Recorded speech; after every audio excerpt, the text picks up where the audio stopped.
आज के समय में बच्चों को पालना सच कहूं तो किसी युद्ध के मैदान से कम नहीं लगता है ना। इस खास विश्लेषण में हम सीधे भगवद गीता और महाभारत के उस गहरे और प्राचीन ज्ञान में गोता लगाने वाले हैं जो आज के माता पिता के लिए एक बेहद प्रैक्टिकल और प्रेरणादायक गाइड का काम करता है। हमारे प्राचीन ग्रंथ हमें वो शांत और संतुलित नजरिया देते हैं जिसकी आज की इस भागदौड़ भरी जिंदगी में सबसे ज्यादा जरूरत है। चलिए बात करते हैं गीता माता की।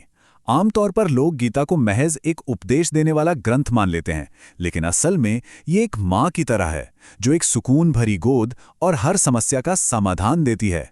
महात्मा गांधी और विनोबा भावे जैसे महान विचारकों ने भी बिल्कुल यही माना है।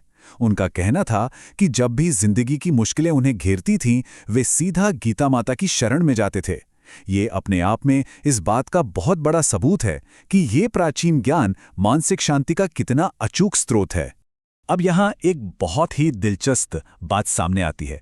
गीता के 10वें अध्याय में भगवान कृष्ण मातृत्व और स्त्रीत्व की दिव्यता को समझाते हुए 7 खास गुणों का जिक्र करते हैं: कीर्ति, श्री, वाक, स्मृति, मेधा, धृति और क्षमा।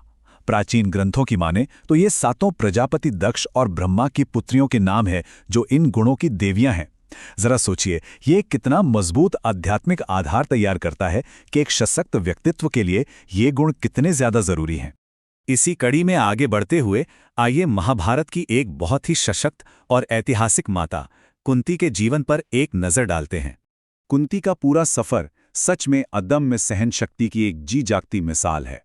किशोर अवस्था में दुर्वासा ऋषि की सेवा करके दिव्य मंत्र पाना, फिर उत्सुकता में सूर्यदेव का आवाहन करना और समाज के डर से कर्ण को छुपाना। उन्होंने बहुत कम उम्र में ही काफी कुछ सह लिया था। फिर राजा पांडु से विवाह, पति के गुजर जाने के बाद अकेले ही अपने 5 पुत्रों का मार्गदर्शन करना और अंत में उन्हें जीत के मुकाम तक पहुंचाकर वन की ओर प्रस्थान करना। ये संघर्ष और बलिदान की एक अद्भुत कहानी है। यहाँ सबसे गौर करने वाली बात यह है कि कुंती महज एक माँ नहीं थीं, वो अपने परिवार के लिए एक बहुत बड़ा पिलर थीं। उनकी दूरदर्शिता और रणनीति कमाल की थी। महाभारत के भीषण युद्ध के बाद जब वो सांसारिक मोहमाया छोड़कर वन को चली गईं, तो उन्होंने साबित कर दिया कि एक सशक्त माँ वास्तव में कितनी स्वतंत्र और निस्वार्थ होती है। अब हम एक बेहद अहम पड़ाव की ओर बढ़ते हैं, जिसे गर्भ की पहली पाठशाला कह सकते हैं। जी हाँ, विचारों का सीधा और गहरा प्रभाव। इसे एक भट्टी या एक रणभूमि की तरह समझकर देखिए। एक माँ के विचार सीधे सीधे बच्चे के बौद्धिक ढांचे को आकार देते हैं। अगर मन उबलते हुए पानी की तरह अशांत और चिंताओं से भरा है, तो होने वाले बच्चे तक भी एक धुंधली और डरावनी तस्वीर ही पहुंचेगी। लेकिन इसके उलट, अगर मन बिल्कुल शांत और स्थिर है, तो वो साफ पानी की तरह सच्चाई को दिखाएगा, जो उस बच्चे के लिए एक बेहद मजबूत सुरक्षा कवच बन जाता है। जन्म से पहले ही माताएं अपने विचारों के जरिए चरित्र के इन 7 मजबूत पिलर्स को खड़ा कर सकती हैं। ज्ञान, जो खुद को पहचानना सिखाता है। विनम्रता, जो फलों से लदे पेड़ की तरह झुकने की कला सिखाती है। और विवेक, जो सच और झूठ में फर्क करना बताता है। साथ ही साहस, निस्वार्थ कर्म, बुराइयों को भस्म करने वाली ऊर्जा और हवा जैसी आज़ादी। अगर ये बीज सही समय पर बो दिए जाएं, तो आने वाली पीढ़ी सच में एक ऐसे विशाल पेड़ में बदल सकती है जो पूरी दुनिया को सुकून की छांव दे। गीता में जो 26 दिव्य गुण बताए गए हैं, उनमें से अभय यानी निडरता बिल्कुल अलग स्तर पर है। इसका मतलब दूसरों पर धौंस जमाना या उन्हें डराना बिल्कुल नहीं है, बल्कि जीवन की मुश्किलों का डटकर सामना करने के लिए सच्चाई के रास्ते पर टिके रहना है। यही वो सबसे असरदार कवच है जो माता-पिता अपने बच्चों को इस उलझी हुई दुनिया से लड़ने के लिए दे सकते हैं। अगर हम गीता के पूरे 18 अध्यायों का निचोड़ निकालें, तो हमारे सामने ये 4 बेहद प्रैक्टिकल स्टेप्स आते हैं। अपनी चिंताओं को पूरी तरह छोड़ देना, अपनी आत्मा के भीतर से डर को खत्म करना, रोजमर्रा के कामों को बिना किसी स्वार्थ के करना और बाहर चाहे कितना भी शोर क्यों ना हो, अपने अंदर की शांति को तलाशना।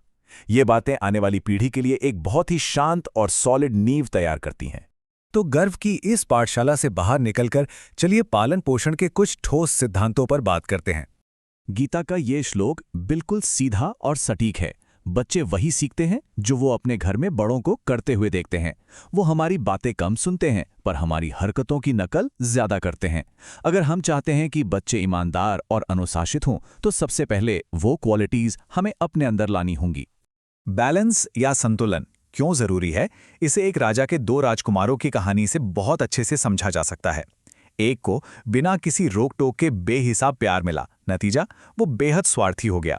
वहीं दूसरे को बिना प्यार के सिर्फ और सिर्फ कठोर अनुशासन में रखा गया तो वो पूरी तरह से बागी या विद्रोही बन गया। साफ है, बच्चों को पालते समय किसी भी चीज की अति हमेशा नुकसान ही पहुंचाती है। असल में सच्चा पालन पोषण योग का ही एक रूप है। गीता के मुताबिक योग का मतलब है बैलेंस, प्यार, दुलार और अनुशासन के बीच एक लगातार और नाजुक सा संतुलन बनाए रखना। और यही संतुलन एक बहुत ही स्थिर और शानदार व्यक्तित्व को जन्म देता है। एक किसान और इसके बेटे का उदाहरण यहाँ एकदम फिट बैठता है। किसान बड़े धैर्य के साथ अपने बेटे को सिखाता है कि बीज बोने और फसल के पकने में एक लंबा वक्त लगता है। बच्चों के साथ भी बिल्कुल ऐसा ही है।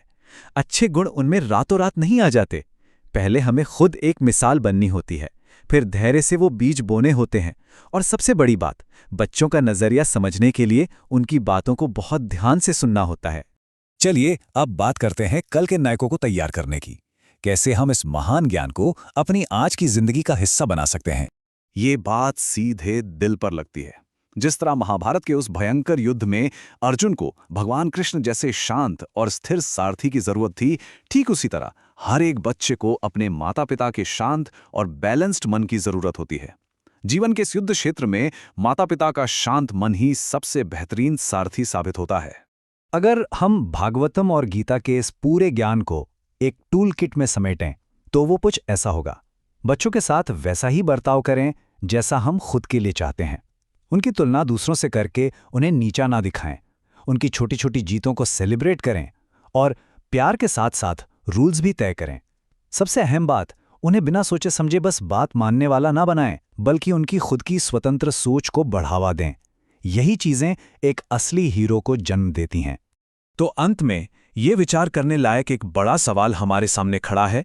जीवन के इस शोरगुल भरे आधुनिक युद्ध क्षेत्र में हमारे भीतर बैठा वो सारथी कल के नायकों का मार्गदर्शन कैसे करेगा? ये सवाल हमें सोचने पर मजबूर करता है कि हम आने वाली पीढ़ी को असल में किस दिशा में ले जा रहे हैं। इसी सोच के साथ हमारा यह विश्लेषण यहीं पूरा होता है। इस शानदार सफर में साथ जुड़ने के लिए बहुत बहुत शुक्रिया।